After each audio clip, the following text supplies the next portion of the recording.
What is this wooden pole I found floating in a lake in northern Ontario? The overall length is 53 inches, it weighs around 12 pounds, and the shaft is tapered from the center towards the ends. My guess is an agitator for a primitive washing machine, or for tightening up a barbed wire fence. Any idea what it was likely used for? It's an antique rope bed tensioner, used to tighten the crisscrossing ropes that supported mattresses on 18th and 19th century beds. Before the invention of coil springs and modern box springs, beds were made by lacing sturdy rope, often hemp, in a tight lattice pattern across a wooden frame. Because natural fibers stretch over time, the ropes would quickly loosen and sag, leading to a very uncomfortable night's sleep. Ropes required regular tightening to keep the bed from sagging, which is the origin of the phrase "sleep tight."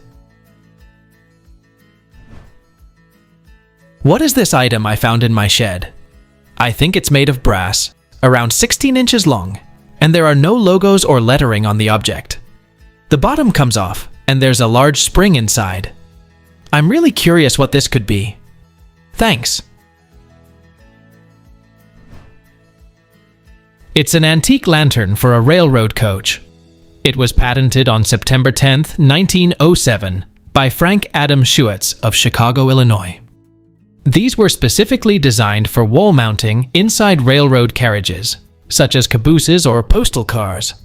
They feature a push-up design where a spring inside the cylinder pushes a candle upward as it burns. What is this mirror thing I found in a consignment store in Chicago? Apologies for only having a picture from one angle. The part closest towards the camera is metal and looks like something cylindrical could rest on it. The white part is hard, maybe stone or ceramic, and it is around 8 inches long by 3 inches wide. I think it may be something that was used in a restroom or powder room setting, but that's just a guess. Most of the items in the consignment store were from anywhere between the 1950s to 1980s. Does anyone know what it might have been used for? It's a late 19th century portable shaving kit that is missing the brush. The clip would hold the brush, and the bowl is used to make lather. The mirror swings up for use and down for storage or travel. What is this old ceramic pot with a brass holding, found in Kerala in southern India? I don't know what it is or what it's used for. It's a ceramic as far as I know, it's got little cracks in it, and it opens as well with a key.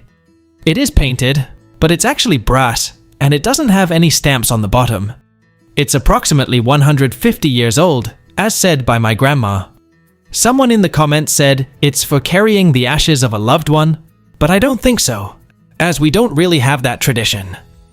Can anyone tell me what it is?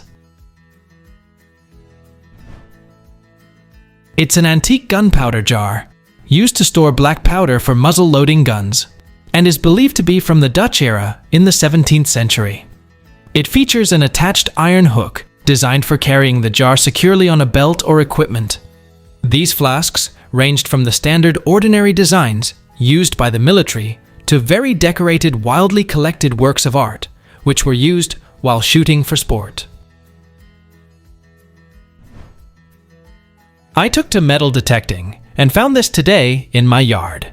It measures 2.5 inches, made of metal, and is hollow inside. ChatGPT was unhelpful. Does anyone have any clue what it might be?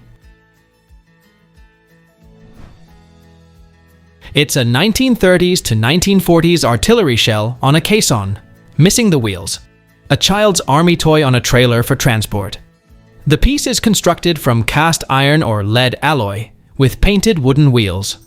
These were manufactured by Barclay or Manoil and were commonly produced as part of military-themed sets. I found this among my late grandmother's belongings. I thought it might be a locket keychain until I opened it and found something like tissue paper covering some kind of balm or gel-like substance. I didn't touch it. It smells perfumey. My first thought was a lip balm. Does anyone know what this thing is actually used for?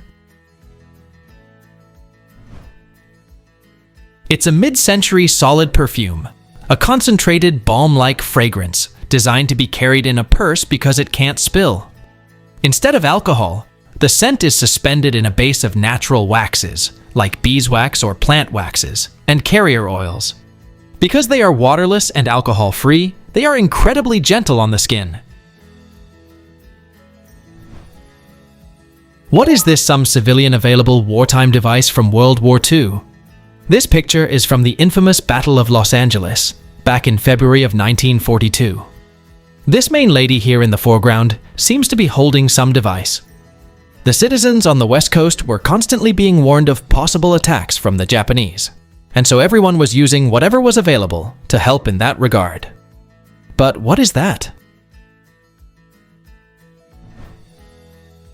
It's part of the searchlight. Here's the same photo of your searchlight from a Wikipedia page.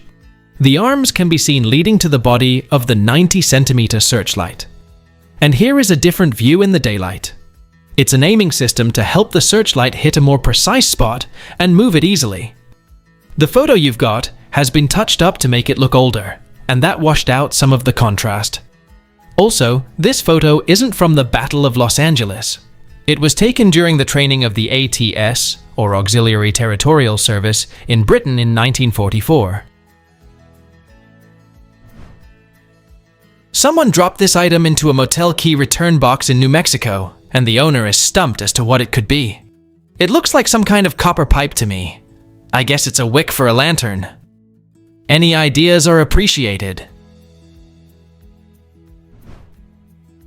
It's the central pump for a mid-century brass plant sprayer.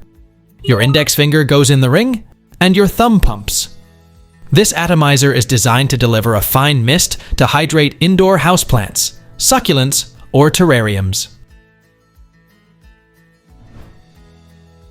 What is this pendant I found in my grandpa's stuff?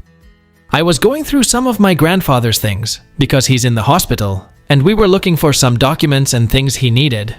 Unfortunately, he has late-stage dementia and can't really identify things very well. It was in a velvet box among some military pins and things in his dresser. It's well worn, but my dad never remembers him wearing it. He is 92 and was a lifelong professor, but his brother was a Marine, and his father and uncles were in various service branches, including a lot of action in the Pacific Theater in World War II. The back has something written, but it's very worn. Thank you for any help in identifying. Please tell us down in the comments. Thanks for watching. Let's make life fun.